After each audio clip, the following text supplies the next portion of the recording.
Prime Minister, do you think Nigel Farage is a racist? No, nor do I think Reform voters are racist. They're concerned about things like our borders, they're frustrated about the pace of change.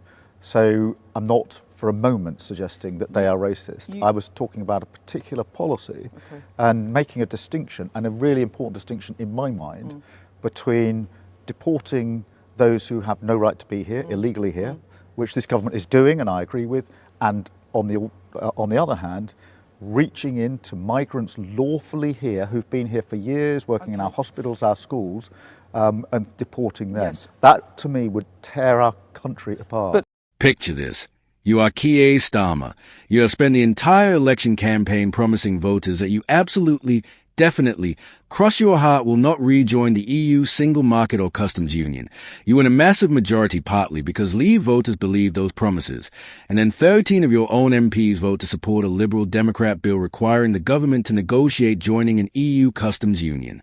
Meanwhile, Labour peer Harriet Harman is on national television explaining how you could technically rejoin a customs union without calling it rejoining the customs union, using the same semantic gymnastics Rachel Reeves deployed to claim she did not raise taxes whilst absolutely raising taxes.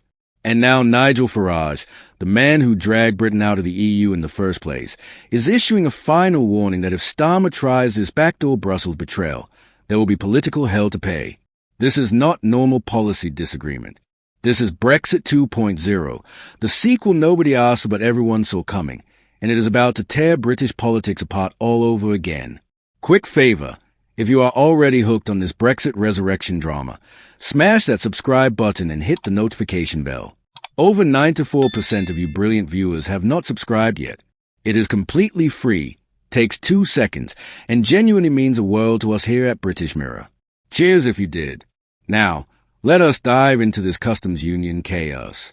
So let us start with what actually happened, because the mechanics matter when understanding why this is such a massive political landmine.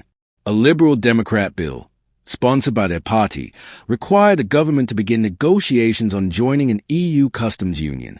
Now, normally these kinds of opposition bills go nowhere. They get voted down, forgotten, and everyone moves on. But not this time. This time, 13 Labour MPs broke ranks and voted in favour of the bill. 13. That is not a tiny fringe of rebels. That is a significant chunk of the parliamentary party publicly defying the leadership on one of the most sensitive political issues in modern British history. The vote passed to a second reading, which means this is not dead. It is very much alive and moving through the parliamentary process. Ed Davey, the Liberal Democrat leader, naturally declared that a historic victory against the economic nightmare of Conservatives' broken Brexit deal, which is typical Lib Dem hyperbole, but the symbolism is real. A bill about rejoining EU structures has passed a parliamentary hurdle with support from Labour MPs. That sends a message. It tells Brussels that there is appetite in Westminster for reversing Brexit. It tells voters that Labour's promises about respecting the referendum result were potentially negotiable. And it tells Nigel Farage that his life's work is under threat again. Sir Keir Starmer, when asked about this, said such a move was not currently our policy. Not currently. Not we will never do this. Not this contradicts our manifesto, and we reject it completely. Just not currently our policy. That is weasel words. That is politician speak for, we are not doing this right now, but circumstances could change, so we are leaving the door open. It is the kind of language that makes Brexiteers absolutely furious because it suggests that everything they fought for is provisional, temporary, and subject to reversal when politically convenient. Now, this is where things get properly Orwellian, because Harriet Harman, the veteran Labour peer, went on Sky News to explain how the government could technically get around its manifesto promises. She acknowledged that Keir Starmer made it quite clear during the election that a Labour government would not rejoin the single market or customs union. But, and this is a massive but, she then explains how they could do exactly that whilst claiming they have not. Her argument? We are not rejoining the customs union, but we could have a customs union which is better, i.e. elements of it, which smooth the path of better trading relations. Let that sink in for a moment. We are not rejoining the customs union. We are just creating a new arrangement that does exactly what the customs union does, includes all the key elements of the customs union, and achieves the same outcomes as a customs union. But because we call it something different, technically we have kept our promise. It is a political equivalent of saying, I did not eat your chocolate, I merely consumed the cocoa-based confectionery you had stored in the refrigerator. The words are different, but the meaning is identical. Harman explicitly compares this to what Rachel Reeves did with income tax in the budget. Reeves froze income tax thresholds, which means as wages rise due to inflation, more people get pushed into higher tax brackets and pay more tax. But because she did not raise the tax rates themselves, she could claim she did not raise income tax. Technically true, practically dishonest. And now Harman is suggesting they could do the same thing with the customs union. Do not call it rejoining. Call it a new customs arrangement or enhanced trading partnership or frictionless trade agreement. Use different words to describe the same thing, and hope voters do not notice. This is where we need to explain what a customs union actually is, because understanding the mechanics is crucial to recognizing why this matters.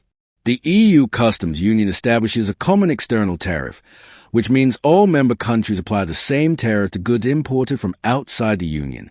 Once goods enter the union, they can move freely between member states without additional customs checks.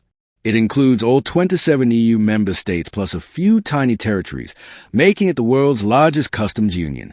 Britain left this arrangement at the end of 2020 after the Brexit transition period ended. The key point that Brexiteers care about is that being in a customs union means you cannot negotiate your own independent trade deals. You have to follow the union's trade policy. So when Brexit campaigners talked about global Britain making brilliant trade deals with America, Australia, India, and everyone else, they specifically meant leaving the customs union. It was the entire point. The customs union was a cage that prevented Britain from being an independent trading nation. Leaving it was what Brexit was fundamentally about. So when Labour MPs vote to support rejoining a customs union, even a new one with a different name, they are voting to reverse the core achievement of Brexit. They are saying that all those trade deals were negotiated, all that independence were reclaimed, all that sovereignty we took back.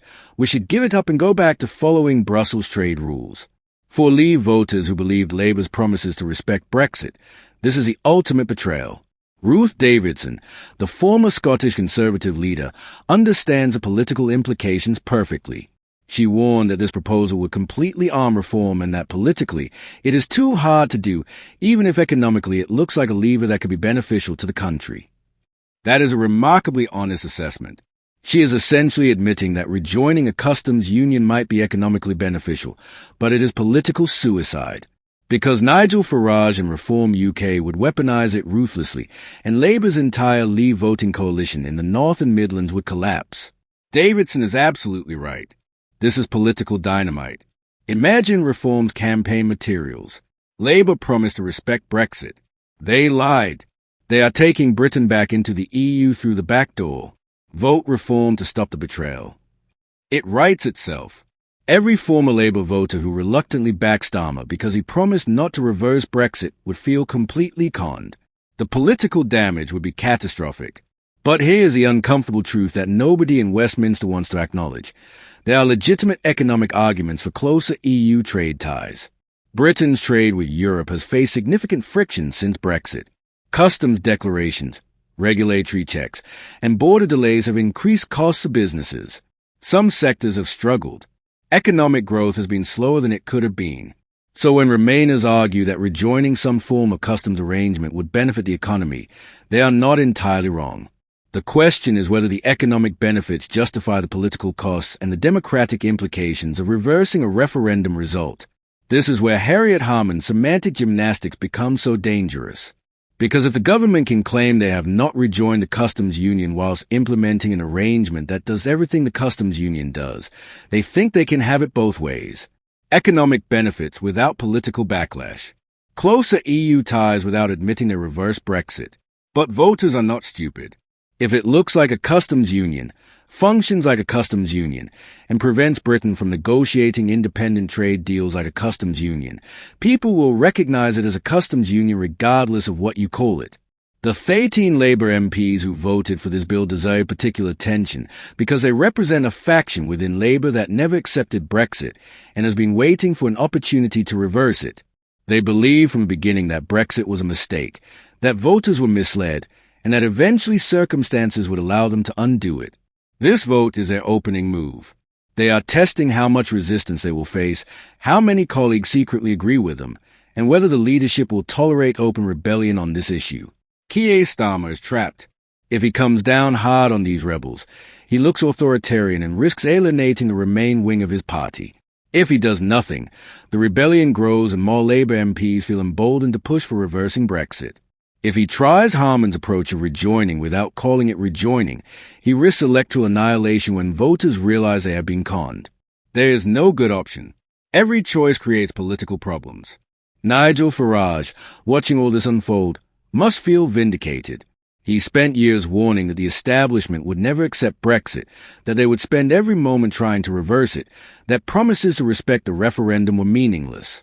And now, less than 5 years after formally leaving, we have Labour MPs voting to rejoin, Labour peers explaining how to do it whilst pretending you are not, and a government that refuses to rule it out completely. Everything Farage predicted is happening. His final warning to Starmer is not empty rhetoric. It is a promise that if Labour tries to reverse Brexit through semantic tricks and parliamentary manoeuvres, Reform UK will make them pay electorally. And given that Reform is currently leading polls, that is not an idle threat. Labour's entire electoral strategy depends on holding constituencies they won from Conservatives, many of which voted Leave. If those voters conclude that Labour lied about Brexit, they will abandon the party en masse. The comparison to Rachel Reeves' tax threshold freeze is instructive because it shows a pattern. Labour campaigned on not raising taxes. Then they raised taxes whilst claiming they technically had not because they only froze thresholds rather than changing rates. Voters felt conned. Trust in the government dropped. Now they are trying the same trick with the customs union. Promise not to rejoin, then rejoin whilst calling it something else, and hope people do not notice. It is dishonest governance, and it corrodes democratic trust.